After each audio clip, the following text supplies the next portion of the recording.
sabe o que está, a responsabilidade que está sobre os seus ombros. E o tema do debate de hoje é certo igrejas fazerem festas juninas, jesuínas ou genuínas? É certo isso? Igrejas fazerem festas juninas, jesuínas ou genuínas? Então você vai ouvir hoje aqui se é certo, se é errado, né? Cada pastor tem a sua tese, a sua opinião e vai provar isso dentro da Bíblia aqui, né? Até porque nossos ouvintes estão ouvindo e querendo um esclarecimento dentro desta área. É certo igrejas fazerem festas juninas, jesuínas ou genuínas? Pastor e doutor Ricardo Rodrigues. É certo a igreja fazer isso? Não é certo? Está dentro da Bíblia? Não está dentro da Bíblia? Como é que o senhor vê isso aí? Eu vejo que não tem nenhum cunho legal e bíblico isso aí. Porque a gente já tem que separar uma coisa que é um caminhão de japonês para alguns, que é doutrina, costume e formalismo. Em que as pessoas antigamente até afirmavam: poxa, aquela igreja ali da esquina não tem doutrina. Toda igreja tem doutrina, porque doutrina é a palavra de Deus. Ainda que distorcida ou não, muito embora a gente sabe que a Bíblia ela tem um cunho hermenêutico e exegético que não pode ser desobedecido.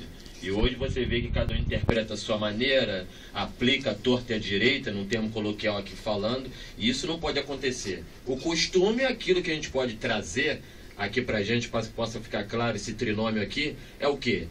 É uma espécie de um dogma. O que é um dogma? É um preceito apresentado como certo e indiscutível. É aquilo dentro de um teor hermenêutico, à luz das escrituras, que o pastor entende, aí ele entra dentro daquela ambiência das vestes. Aqui pode andar assim, aqui não pode andar desse jeito, aqui pode andar de calça, e por aí vai. E o formalismo é a própria questão da atribuição de se vestir. Aí aqui, é certo ou não é certo dentro dessa questão, esse tipo de festa dentro da igreja, que é a festa julina. Beleza. Conceito de festa. Conceito de festa, a grosso modo, é o quê? Qualquer reunião de pessoas que se reúnem formalmente ou solenemente, o exemplo de um casamento, num lugar público ou privado. Ou seja, é festa. Certo? Então Jesus também participava de festa. Ele foi naquela festa de casamento, que alguns não sabem o nome do rapaz que ia casar, o José. Era um outro José, que na verdade era um filho de Alfeu mais novo. E ali o nome da menina que ia se casar era Tamar. Então Jesus também foi numa festa. Então Jesus gostava de festa. Então até aqui não tem nenhum cunho aqui de ilegalidade. Agora, quando a gente entra dentro dessa ramificação, dentro dessa problemática de festa julina, isso aqui está claro e evidente que eu defendo a minha tese, que é uma festa pagã. Isso está muito claro. E quando a gente entra dentro dessa questão da etimologia de pagã, aí você vê o desdobramento. O primeiro ponto do desdobramento do paganismo. Você vai ver ali na etimologia. Primeira coisa, que é aquilo que tem o cunho pagão, aquilo que é gentil, ou seja, tanto que tem até um nome. Aí viu aquela criancinha recém-nascida, camisa de pagão, que na verdade na etimologia, no primeiro momento, desdobramento, é aquele que não é batizado. E no segundo momento, são cultos voltados a deuses. Ou seja, o politeísmo, o cunho do politeísmo aí está muito claro, né? Vou até passar aqui para os colegas, que depois, se a gente quiser, a gente pode bater essa bola com relação a toda essa questão da festa do milho, que é voltada para isso, a adoração, que é totalmente voltada para o João, mas não é o João que escreve os evangelhos nem o Apocalipse, é o JB, que é o João Batista. E aí tem todo um cunho de ritualístico aí, que traz uma gravidade muito grande para a igreja contemporânea hoje. Deus abençoe. Está aí a tese, a opinião aí do pastor Ricardo Rodrigues, que é pastor, é advogado e é pastor da Igreja Pentecostal Glória de Sião. É uma honra para nós receber aqui também nesta noite o evangelista Nilson, da Assembleia de Deus Alfa e Ômega. Evangelista Nilson, é certo igrejas fazerem festas juninas, jesuínas e ou genuínas? Olá, meu querido, olá, minha querida. Boa noite aos caros debatedores aqui presentes. Boa noite ao Ministério de Louvor que esteve aqui, que está aqui conosco. Primeiro ponto que eu queria falar é retratar, porque muitas pessoas chegam a mim, pastor Marcelo, pastores presentes: ô Nilson, ô evangelista Nilson, você vai se envolver em um debate? Você vai entrar por esse cunho? Né?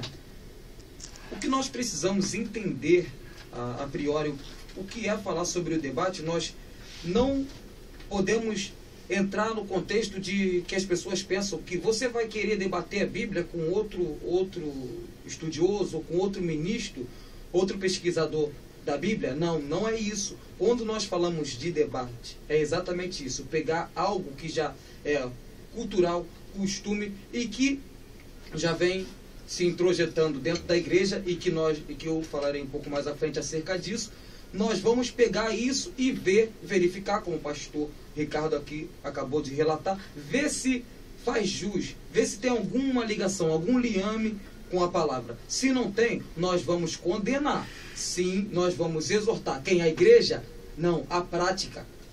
Salomão fala em Provérbios, ele relata no capítulo 9, a partir do verso 8, ele fala: não repreendas o escarnecedor para que não te odeie. Repreenda ao sábio e ele te amará. Dás instrução ao sábio e ele se fará mais sábio. Ensina ao justo e ele aumentará em entendimento.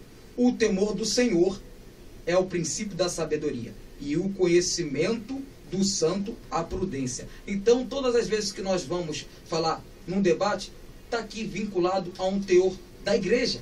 Então, se nós formos falar para o ímpio, temos que ter uma certa sabedoria, mas nós precisamos aqui dar conselhos aos sábios à luz da palavra, à luz, como o pastor falou, da hermenêutica, à luz da exegese, para que nós podemos entender. Todos nós, talvez aqui, já passou pelo mundo, ou não, mas mesmo que não passou, conhece. E nós passamos pelo mundo, é certo que fica alguns fragmentos e costumes do mundo, e que muitas pessoas hoje trazem para dentro da igreja. Então, para que as pessoas, os ouvintes e as pessoas que costumam ouvir falar sobre mim, sobre debate, é exatamente isso, para confrontar uma prática errônea. Não confrontar a pessoa em si, ou não confrontar a igreja, mas sim porque às vezes a pessoa já entrou no costume, já vai no impulso e já faz a prática. Na minha concepção, eu defendo também a tese, assim como o pastor Ricardo, que não é certo. Para mim não é coerente, não é certo fazer essa festa justamente pelo que o pastor Ricardo falou, o vínculo do paganismo. E as pessoas falam: Nilson, evangelista Nilson, a igreja tem essa responsabilidade de anunciar? Sim. O que a palavra diz lá em Joel, no capítulo 2:1? Tocai a trombeta em Sião, clamai em alta voz no meu santo monte. Tremam todos os moradores da terra, porque o dia do Senhor vem, já está perto. Então nós não podemos nos conformar com o sistema errôneo, muitas das vezes equivocado, e que vem, se a gente for avaliar da onde veio a cultura da festa, né, junina, São João, muito vinculado a isso, nós vamos ver que veio lá dos portugueses, exatamente, ainda da época da colonização. E que espécie de portugueses eram esses? E nós bem sabemos, as pessoas que estudam a história, sabemos que a nossa colonização já foi feita de uma forma errônea. Então, avaliar por esse ponto, eu defendo a tese que não está certo. Já vi que os abatedores hoje estão tão inspirados, rapaz. Meu Deus do céu. Então vamos lá. O tema, na verdade, é um tema polêmico, né, pastor? Temos a honra de receber aqui o pastor Carlos Carneiro, da Assembleia de Deus Semear a Terra em Missões. É uma honra para nós recebê-lo aqui, pastor Carlos Carneiro, sobre esse tema. É certo igrejas fazerem festas juninas, jesuínas ou genuínas? Boa noite, graça e paz, pastor.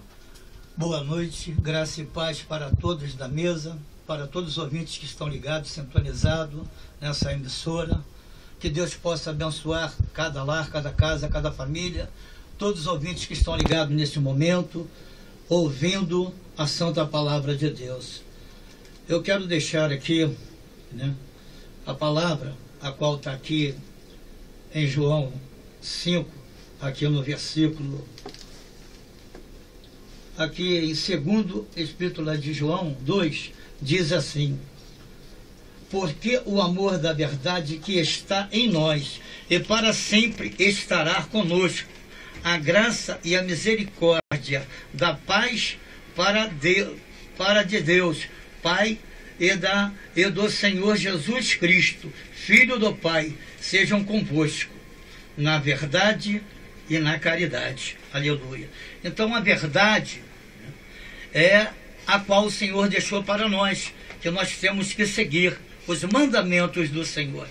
Será que Jesus, no momento a qual ele estava aqui na terra como carne, como ser humano e também como espírito, ele brincou de caipira, debatedores aqui da mesa?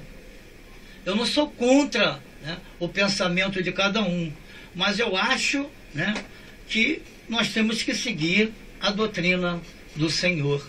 Mas ó, nós estamos vendo aí um bocado de coisas que estão acontecendo. Antigamente, eu sou da Convenção Geral, pela misericórdia do Senhor, e eu estava até comentando há um tempos atrás, eu não vou citar o nome, mas enquanto estava ali, fazendo parte ali do Conselho de Pastores da Convenção, não poderia se consagrar pastora. E hoje, ministério de alguns pastores a qual estava ali, já consagraram, inclusive, esposa, para a honra e a glória do Senhor. Então, nós não podemos ser contra, né? Tem muitas pessoas, às vezes, que não querem fazer a obra de Deus. E tem aqueles que têm vontade de fazer, né? Eu sou a favor que faça. Agora, respeitando a santa doutrina do Senhor Deus e do Senhor Jesus.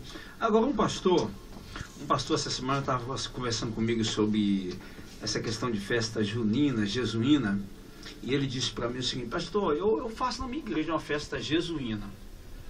Eu falei: o senhor faz? Faço. Eu faço no mês de setembro. Ele falou que faz no mês de setembro. Ele faz a festa jesuína no mês de setembro, fora do templo. Ele faz numa área reservada, aluga um clube, um sítio, e faz lá a festa jesuína. E aí, pastor? A questão é simples. Se o cara fizer fora, independente do espaço físico, a adoração, o culto continua sendo voltado para aquilo que é ilegal. Porque até os que defendem a tese, que eu conheço muita gente, a tese contrária de uma afirmação.